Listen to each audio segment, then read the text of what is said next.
Top story this hour, hundreds of protesters are on the move in Canada. It's ground zero for the G8 and G20 summits. And just as world leaders prepare to discuss global security, economic recovery, and other world issues, these protesters are determined to deliver their message. Well, RT producer Lindsay Garfield is live in Toronto for us with all the latest developments. Hey there, Lindsay. So what is this message that they're hoping to deliver here? Hey, Dina. So, yes, we have lots of protests happening today in Toronto. They started a couple hours ago gathering. They've been marching their way downtown towards the convention center ever since. And the message that they want to deliver is they want to shut down the G20 summit in its entirety. They don't want it in their city. They don't want all these police on their turf. You know, a lot of the protesters we've talked to from Toronto have said the police don't really have a big presence here, and now there are 20,000 of them swarming the streets. They don't want the summit to happen. They don't want these police telling them what to do. They've this group mobilized Toronto. They had some protests yesterday, but nothing like what we've seen today. Hundreds, some have even said thousands of protesters. RT's correspondent Lauren Lister was there earlier to catch up with some of these protesters. Take a look. It may look like a dance party behind me, but this is no party. These are all activists, and they are filling the streets, all protesting the G8 and the G20 summits happening in Canada, the G20 beginning tomorrow. Now, some of these are peaceful protesters. There is some very excited ones, and there is a group, and they're all dressed in black, faces covered, who earlier hit our cameras, did not want to be filmed. Others may describe them as anarchists. We're not sure how they would describe themselves, but part of the march no less. Now, when the police are not visible here, you can see them all the way around the perimeter of this march, all in riot gear, forming lines with bicycles, forming lines with all of their masks on. We have not seen any altercations, but we have heard reports that a police has punched someone in the stomach, that there have been some fights. We've heard that from some activists. We've heard that from some media reports. We've also heard that from Twitter feeds, though none of it had been confirmed by police or from the actual organizers of this event. Now, they've been marching for hours. They gathered a few hours earlier in a park nearby. They have not made it to the convention center yet, where the summit is taking place, which you may recall is guarded by a 5-mile-long or kilometer-long fence that's 12 feet high to guard from any kind of protesters to get over into actually where the summit takes place. So we're not sure exactly where it's headed, but it certainly continues. People bearing signs such as "Capitalism sucks," yelling at the police, calling them, foul names as you would expect them to be called. And we will continue to bring the latest. From Toronto, Canada, I'm Lauren Lister, RT. So as you can see, lots of heavy protesting, even developing over the past hours.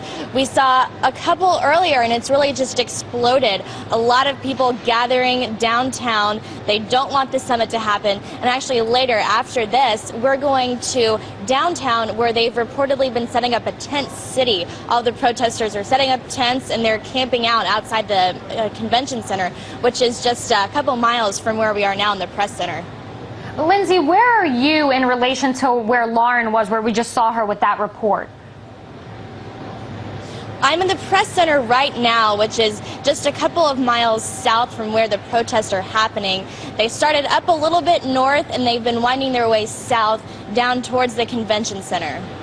Now, Lindsay, speaking of spending money, Canada's footing the bill, quite a bill here to host these meetings, over $1 billion. Did the protesters say anything about this? And most of that money is going to go towards security. Were they angry about this aspect of the situation at all?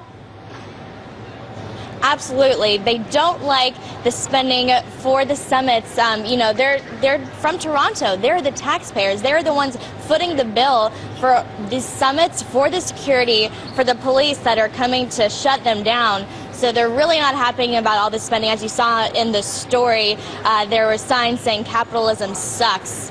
So that kind of gives you an idea. They are not happy about the spending at all.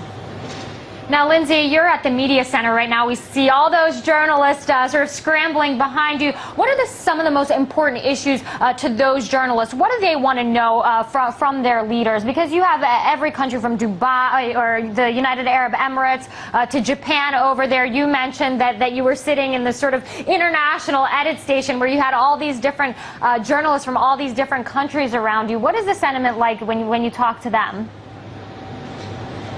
Well, these international journalists have been paying very close attention to the G8 today.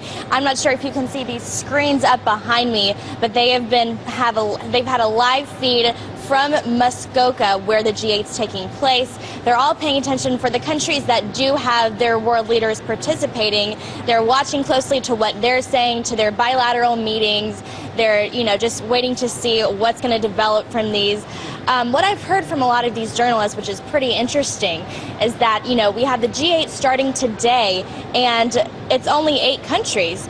And there are so many other countries represented, especially here in the press center. And while at the G20 tomorrow you have more, there are still many countries that aren't represented here. So a lot of people have, there have been arguments, is the G8 outdated? It's only these 8 world powers, but how can you make these big economic decisions, these big global issues that are affecting everybody with just the 8 world powers and not take into account other countries? That's an interesting point. And Lindsay, I want to go back to when you mentioned about this tent city that some of these protesters are hoping to set up in light of the G20 and the leaders meeting there over the weekend. Do you know anything else about that? I'm sure you guys will be there to monitor it. Are all the other journalists going to sort of set up camp there as well? Yes, there are certainly going to be some media, but even today we didn't see as much at the protests. They were kind of dispersed. It's kind of a hostile environment for the media. In the story earlier, Lauren mentioned that a lot of people weren't really too friendly towards the press. Our cameraman John, someone shoved him, tried to push his camera.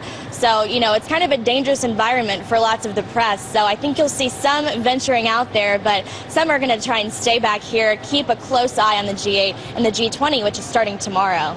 I think John can take them. You can tell him I said that. And I hope that you, John, and Lauren stay safe there over there in Canada. Our producer, Lindsay Garfield, thanks for that report.